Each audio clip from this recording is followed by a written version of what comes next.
Hello everyone and welcome to the video on understanding indemnity clauses. So let's begin with what are indemnity clauses. An indemnity clause is a contractual clause providing that one party is responsible for any losses or damages arising from a certain event or set of circumstances. In effect, the indemnity clause shifts the risk of that event occurring from the indemnified party to the indemnifying party. So let's understand now how to draft an indemnity clause with the help of this checklist. So we have this checklist for drafting an indemnity clause. This checklist is going to be a guideline which can help you to draft complicated indemnity clause in a most easiest manner for any type of contract. Understand this. This is a very generic checklist and it can be modified according to the need of the parties and the circumstances. So let's see what do we have first.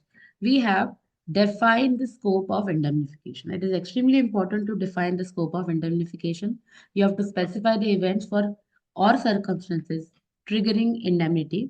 For example, third party claims, breach of contract, IP violations, and many more.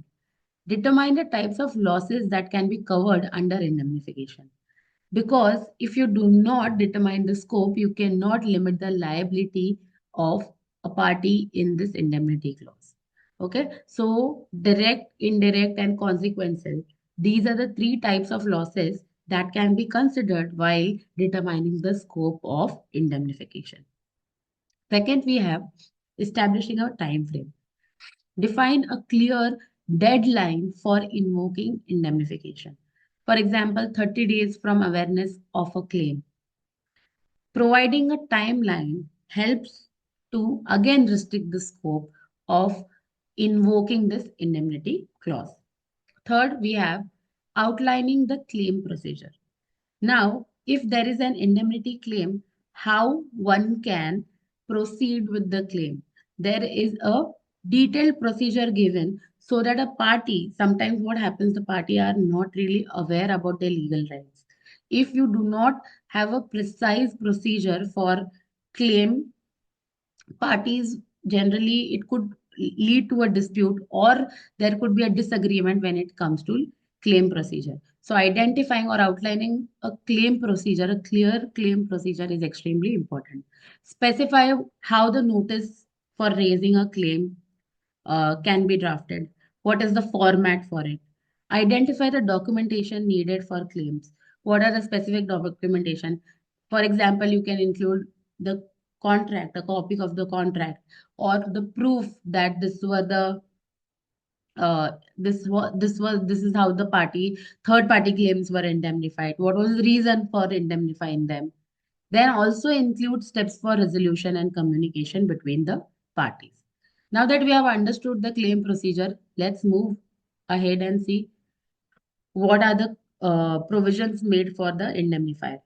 When you are drafting the indemnity clause, you have to make certain provisions for indemnifier. Limit the scope of indemnity to areas within control. The indemnification the indemnification scope cannot be unlimited. The, the liability cannot be unlimited. So you have to limit the scope of indemnity. Exclude indirect or consequential losses.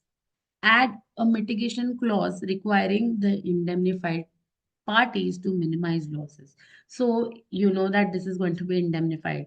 So to define how much losses can be covered, you have to also give what kind of losses and till what extent these losses can be covered, requiring the indemnified party to minimize it.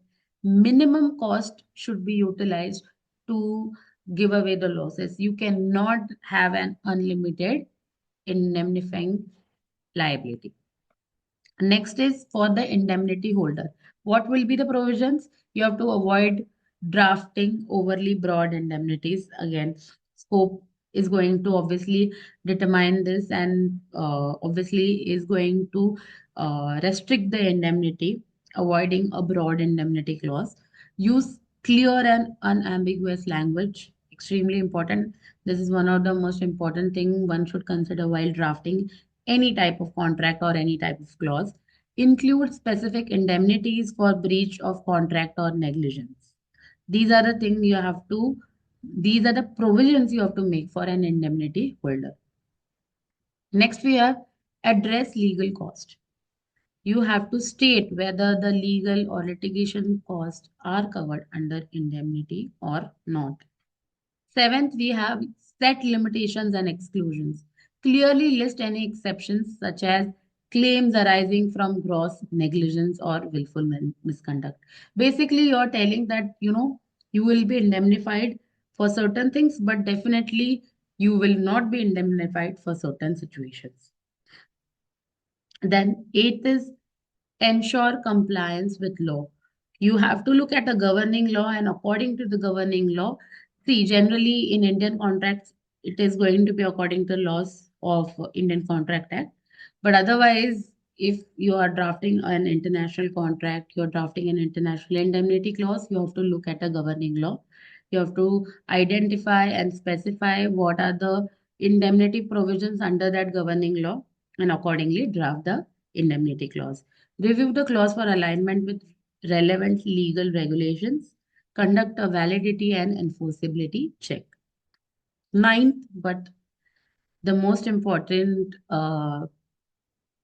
point when drafting, while drafting an indemnity clause is avoid ambiguity, use precise language to minimize disputes. The clearer, enforceable, and precise your clause is going to be, the more enforceable it is going to be, and it is going to minimize the possibility or probability of future dispute, enhancing its enforceability. Okay, last but not the least, review for practical scenarios. Test the clause against real world examples to ensure the robustness. You have to see whether this particular clause will be applicable in any real life factual scenario, in such a scenario which is suitable for your client. Now, last, I want to end this video with a pro tip. Always consider the business context and balance the clause to ensure fairness to all parties involved. So basically, when you're drafting your clause, you have to make sure that there is a business context and balance to ensure fairness. You have to draft a fair clause. You cannot be, if you are representing your client, the clause cannot be one sided. You have to also think about the other party. The reason to that is to avoid any kind of future dispute.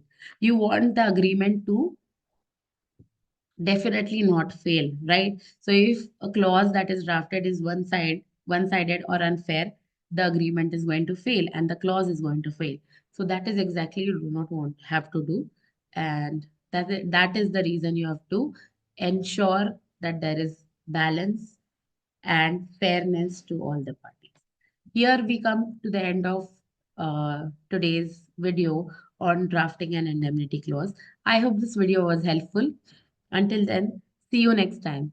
Speak legal, speak weightage. Thank you from Team LeDroit India.